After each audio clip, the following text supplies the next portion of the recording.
that's a word that I really hate to use. I also hate the word function because I think that people take it to mean something that it's not. Balance. What the hell is balance? Will you tell me what is balance? Is it the ability to stand on one leg? Yeah, that's kind of an overrated thought. Balance is basically, as you know, I hope you know, the ability to control your body in space. That's pretty much sums it up. Okay? Balance is the ability to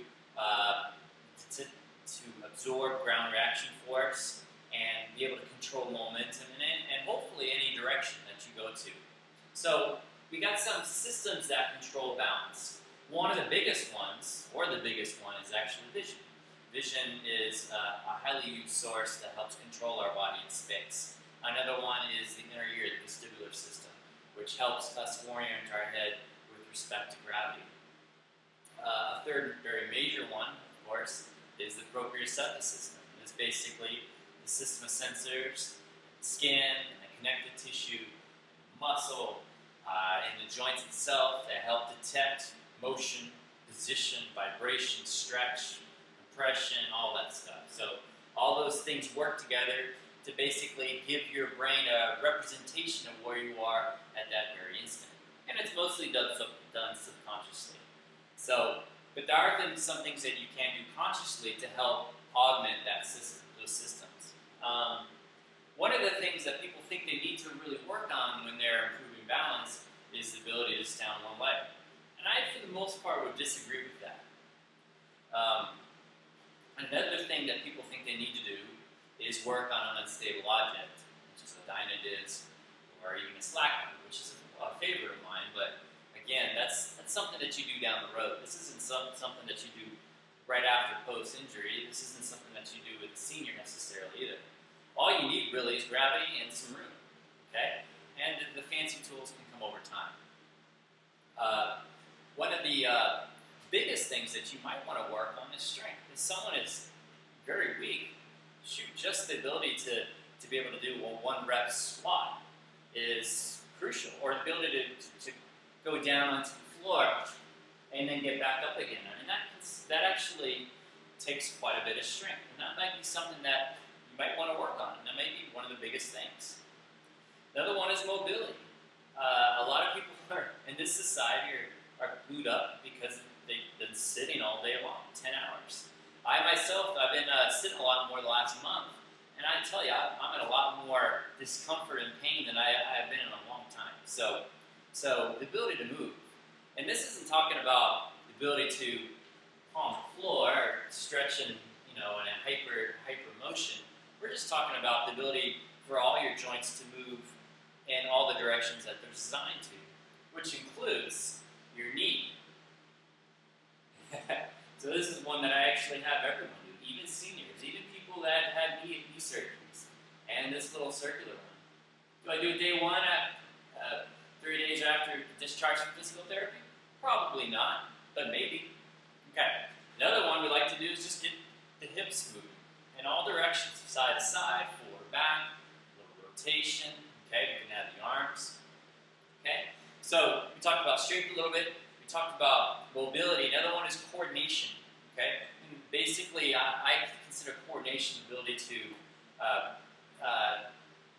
be able to move in any direction and quickly come back out of it. And it's also the ability to use your hands and eyes and your feet and eyes at the same time.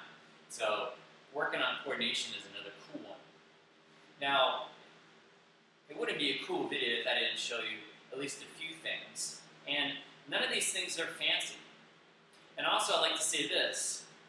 There's so many ways to improve someone's balance. First of all, you got to ask, balance for what? And balance for who? Okay? So if someone is, they've had an amputation and they're learning how to walk on a prosthetic limb, you're going to go about this probably a little different, a little bit slower, versus someone that had knee surgery, versus your great-grandmother. Okay? So there's a lot of ways to do this. I'm doing this barefoot on a hard rubber surface. You could do this outside on concrete, on asphalt, on dirt, on gravel, on rocks, on big rocks, on pebbles. You could do it on a Dynadisc. I mean, these are all just various stages. And hopefully I'm not telling this isn't something that you've heard for the first time. Okay? As far as progressions, you got to start on 2 feet. That's the primary thing. And the thing that I think is crucial is just to be able to weight shift. So right now, my center of mass is going from one side to the other. You know, I'm working in the side-to-side direction in front of plank. We could weight shift forward and back. Okay. We could weight shift in circles. Okay. We could change foot position and do the same thing. Again, forward, back, side to side, circles. There's a million ways to do this. We could toe in, we could toe out. Okay. So work with success. So if they're not successful in the wide stance, or they're not successful with the right stride stance, find another way. Okay. Another thing I like to work on is ability to do a step or a pivot matrix. Okay, let me step back a little bit. Now, there's a couple ways you can go about this. You can do a pivot matrix or a step matrix by literally letting your foot step segmentally out and coming back. Or you can take your foot on a more slippery surface and push it out and come back. Okay. Or you can literally just step your foot forward like you're going to walk and step your foot back. Okay? And this might be a very good starting position for some people. Okay. And again, this is not for your high-level athlete. This is just basic stuff for grandma probably. Alright, so we worked in the sagittal plane. We could also work in the side-to-side plane, just stepping out and coming back, stepping out and coming back, stepping out and coming back. Okay?